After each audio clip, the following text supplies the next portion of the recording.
Jason Gilbo here with Chris Etherington, taking a look at some DraftKings picks for the Greenbrier Classic. Coming up here Thursday, we got some interesting news. You and I, we love the good narratives here, so we're just going to get right out and just talk about Gary Woodland, withdrew last week, but was able to have birth of his son. You love the baby narratives. Yeah, it's one of those narratives that holds water, basically. So, like I said a couple weeks ago with Keegan Bradley, he's going to be a father in a few months. And since I've said that, he's had a couple top tens. After that, with the birth of Woodland's son, I think that's a good narrative to buy in this week. He's cheap and with basically one of the best stats in the field. I think it's almost a no-brainer to play him in both cash and GPP for this week. Yeah, I definitely don't mind him. Breaking down the top options, your double-digit guys are rarely guys that you see in the double digits. And that's kind of it always makes it a tricky week. You're looking at Webb Simpson, who's 10-1, and you said it yourself in your article. This is not typically a guy you find in your core. Yeah, he's usually not that consistent for me to basically look into every week. But he is playing a little bit better with his course history. I mean, with 2 top tens, it's almost one of the better course history stats, especially up here with the guys around him. So with that being said, I think Simpson is a good cash option for this week, especially when he's 13th in strokes gained around the green. He's 59th at GIR. So I think playing him in cash and GPPs for this week is the way to go. Yeah, I'm with you. I mean, I think looking at really all these top guys, I mean, Patrick Reed's put together a few nice weeks in a row. For the most part, I mean, before that, he wasn't really on our radar. Kisner is a weird one. I kind of like him at 10-7 in terms of a top option, but he's another guy I just don't feel completely comfortable with. I mean, hasn't played in a few weeks either. Yeah, with 2 in the last 5 weeks for him, he has a top 10 in there.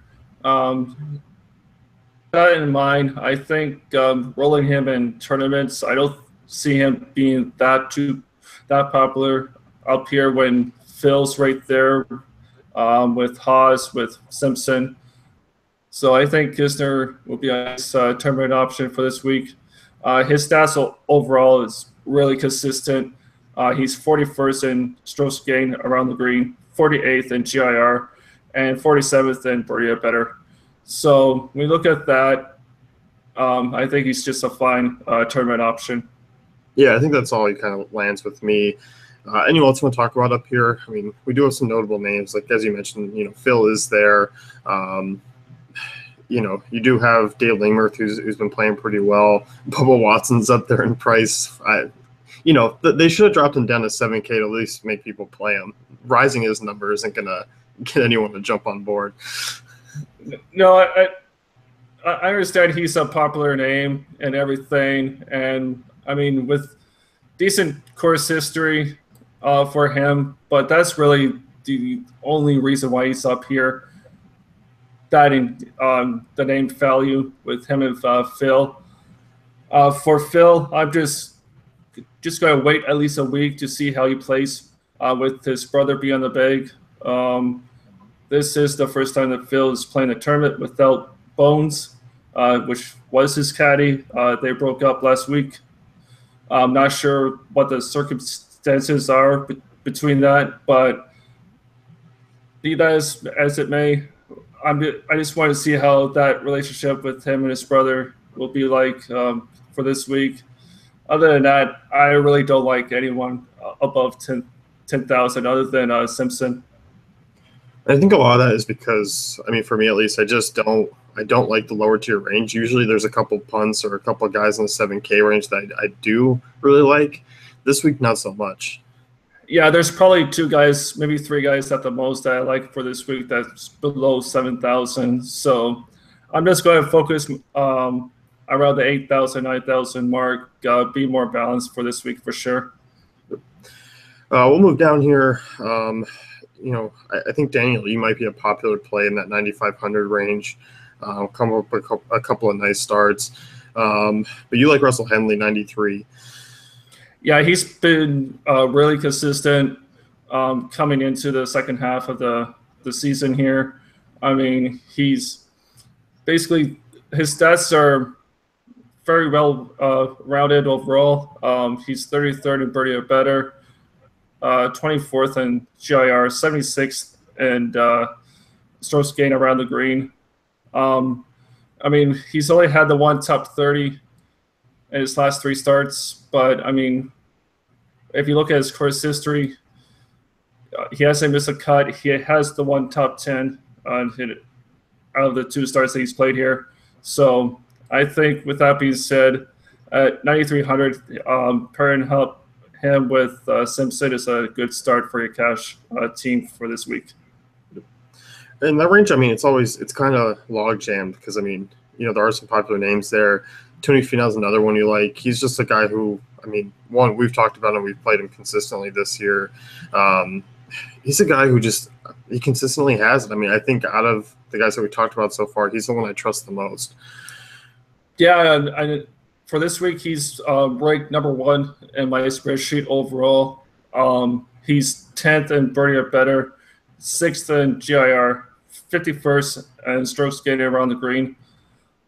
He hasn't missed a cut in his last 3 starts, 2 top 30s. So, and he's played here once in 2015, and he was top 15 in that one. So I think with him and Henley, even just pairing start with those 2 and go down from there, that's going to be a really nice start for this week to basically pair those 2 up and find the value guys below them. Yeah, no, I'm with you. And we kind of dropped down a little bit more. A couple Canadians that we'll talk about here. Nick Watney's a guy, not Nick Watney, Nick Taylor, lower end.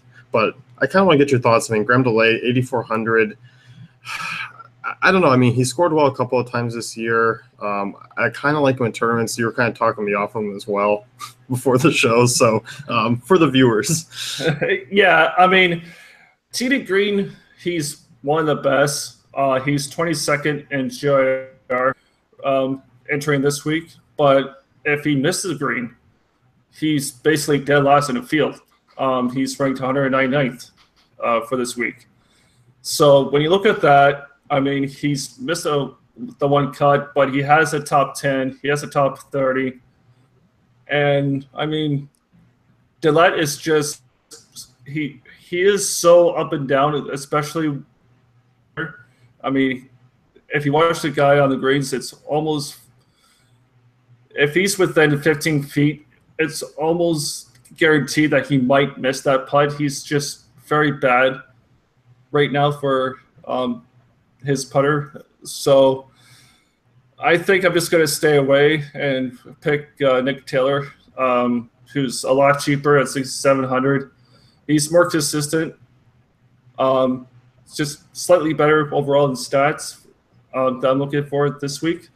And yeah, I think being that he's 1,600 cheaper than Dillette. So all I'm looking for Taylor to do is to make the cut, and if he does that, then he's making value just by doing that. Yeah, so you may have just pushed me off completely then. Yeah, that's why you do best. I mean, some decent names though in that range. I mean, Jamie Lovemark, 8,300, JB Holmes, 85. Soon Kang, who, I mean, has been really consistent this year, struggled a little bit, had that stretch at like St. Jude, the Memorial, Travelers, where he wasn't great, but bounced back. I mean, T5 last week at Quicken Loans. I don't mind the price tag on him. Yeah, Kang just had the bad luck last week with the random cell that hit the course. He was on the 16th green punting for birdie, I believe, and they do basically let the players wait for the sell to go through, but it was up to the player if he wanted to play or not. And that group of Canes decided to play through. Unfortunately, it did not work out for him. So that's why he faltered down towards the end, finishing T5. But, I mean, overall, Kane is really good consistently through and through. I wouldn't mind paying him for tournaments for this week. I think he might be a little bit popular, but I think it might be worth it at the end. We talked Woodland 7,500. Moving down. JT Poston's the guy we talked about before. We talked about him over kind of the last few weeks, but more than just to stay away because of his form. I don't know. I mean, I'm kind of intrigued at the fact that he took the week off, and the fact that he might just need that rest because, I mean, overall, he's been really consistent this year. Yeah, he's one of those rookies, like you say, has been really consistent. He's 56th in birdie or better percentage entering this week. And the other two stats, he's basically just below average overall. So with that in mind, I think at 7,100 is a fine price for Poston. With that week off, he should be well rested, and he should get back into form very soon. This might be the week to get back on him. Yeah, trying to be kind of ahead of the curve there in terms of a tournament because, cash games I won't play him, but, GPPs I'll have a share. Right. I mean, he's a little too volatile just to play in cash, but for tournaments, I'll definitely have him in a few shares for sure. I know the guy you were looking at that was kind of cheap is 6,900. Stuart Sink, definitely one of your consistent guys, and a standout value. Yeah, when you're having a guy at 6,900, he's fourth in the field for birdie or better percentage. He's also fifth in the field for GIR. So with those two stats, that's pure value for a guy that's only 6,900. With no course history, but with a top 10 and a top 30 in his last three, I think I'm basically calling him a sneaky play this week. I think he'll be overlooked, and he might be up there on the leaderboard on Sunday. Yeah, I could definitely see that. We talked Nick Taylor, 6,700. So, I mean, a couple of guys at each range, but it's definitely a lot more narrow than previous weeks. Yeah, like I said, I think you're just trying to find the guys that you think will for sure make the cut, that you have to be feeling very positive that they will. Below Nick Taylor, I think the one guy that I'm looking into is Luke Liss a little bit. He's scoring very well. He's hitting the greens, and he's 14th in birdie or better percentage. So I think with a top 30 finish in his last three starts at 6,400, if he does that again this week, then that's pure value on him. Yeah, I like that call a lot. Who you got winning this week? Man. Do you want me to just not ask that question?